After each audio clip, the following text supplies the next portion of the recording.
ఋతురాగాలకు స్వాగతం. దేశవ్యాప్తంగా ఉన్న వాతావరణ పరిస్థితులను చూసినట్లయితే కాశ్మీర్లో మంచు పడుతోంది.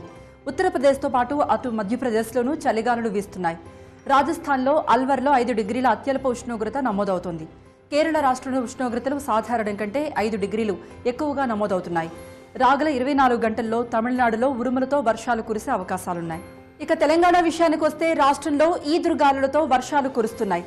నర్సంపేట్, పర్కాల్, మొగుళ్లపల్లి, చౌటుపల్, ధర్మసాగర్లో తేలికపాటి వానలు పడ్డాయి. మహబూబాబాద్ జిల్లాలో 2 సెంటీమీటర్ల వర్షం కురిసింది. దాదాపు అన్ని ప్రాంతాలలో ఎండ తీవ్రత తగ్గింది. హైదరాబాద్లో గరిష్ట ఉష్ణోగ్రత 33 డిగ్రీలుగా రికార్డవుతోంది. రానున్న 24 గంటల్లో రాష్ట్రంలో చెదురుమదురుగా వర్షాలు కురిసే అవకాశం ఉంది. ఇక ప్రధాన పట్టణాల్లో శుక్రవారం ఉష్ణోగ్రతలు ఈ విధంగా ఉండొచ్చు. హైదరాబాద్లో అత్యధిక ఉష్ణోగ్రత 32 డిగ్రీలు, అత్యల్ప ఉష్ణోగ్రత 20 డిగ్రీలుగా ఉంటూ వాతావరణం పొడిగా ఉంటుంది. వరంగల్లో అత్యధిక ఉష్ణోగ్రత 34 డిగ్రీలు, అత్యల్ప ఉష్ణోగ్రత 20 డిగ్రీలుగా ఉంటూ ఆకాశం నిర్మలంగా ఉండొచ్చు. కరీంనగర్లో అత్యధిక ఉష్ణోగ్రత 34 డిగ్రీలు, అత్యల్ప ఉష్ణోగ్రత 20 డిగ్రీలుగా ఉంటూ వాతావరణం పొడిగా ఉండే అవకాశం ఉంది. ఖమ్మంలో అత్యధిక ఉష్ణోగ్రత 35 డిగ్రీలు, అత్యల్ప ఉష్ణోగ్రత 22 డిగ్రీలుగా ఉంటూ ఆకాశం నిర్మలంగా ఉంటుంది. తెలంగాణ విషయానికొస్తే గురువారం మెదక్లో 35 డిగ్రీల అధిక ఉష్ణోగ్రత నమోదైంది. మిగతా ప్రాంతాల్లో అధిక ఉష్ణోగ్రతలు ఈ విధంగా ఉన్నాయి. మహబూబ్ నగర్ 35, నిజామాబాద్ 34, ఆదిలాబాద్ 35, రామగుండం 34, భద్రాచలంలో 35 డిగ్రీల సెల్సియస్గా నమోదయ్యాయి. ఆంధ్రప్రదేశ్ విషయానికొస్తే కోస్తాంధ్రలో ఈదురుగాలులతో తేలికపాటి వర్షాలు కురుస్తున్నాయి. కైకలూరు, వెంకటగిరి, తడ, శ్రీకాళహస్తిలో వానలు పడ్డాయి. విజయవాడలో 3 సెంటీమీటర్ల అధిక వర్షం కురిసింది.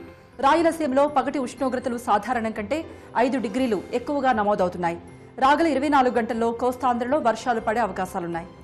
ఇక ప్రధాన పట్టణాల్లో శుక్రవారం ఉష్ణోగ్రతలు ఈ విధంగా ఉండొచ్చు. విశాఖపట్నంలో అత్యధిక ఉష్ణోగ్రత 29 డిగ్రీలు, అత్యల్ప ఉష్ణోగ్రత 23 డిగ్రీలుగా ఉంటూ జల్లులు కురుస్తాయి. విజయవాడలో అత్యధిక ఉష్ణోగ్రత 33 డిగ్రీలు, అత్యల్ప ఉష్ణోగ్రత 23 డిగ్రీలుగా ఉంటూ వాతావరణం పొడిగా ఉండొచ్చు. కర్నూలులో అత్యధిక ఉష్ణోగ్రత 37 డిగ్రీలు, అత్యల్ప ఉష్ణోగ్రత 22 డిగ్రీలుగా ఉంటూ వాతావరణం పొడిగా ఉండే అవకాశం ఉంది. తిరుపతిలో అత్యధిక ఉష్ణోగ్రత 35 డిగ్రీలు, అత్యల్ప ఉష్ణోగ్రత 23 డిగ్రీలుగా ఉంటూ వాతావరణం పొడిగా ఉండొచ్చు. ఆంధ్రప్రదేశ్ విషయానికొస్తే గురువారం కర్నూలులో 39 డిగ్రీల అధిక ఉష్ణోగ్రత నమోదైంది.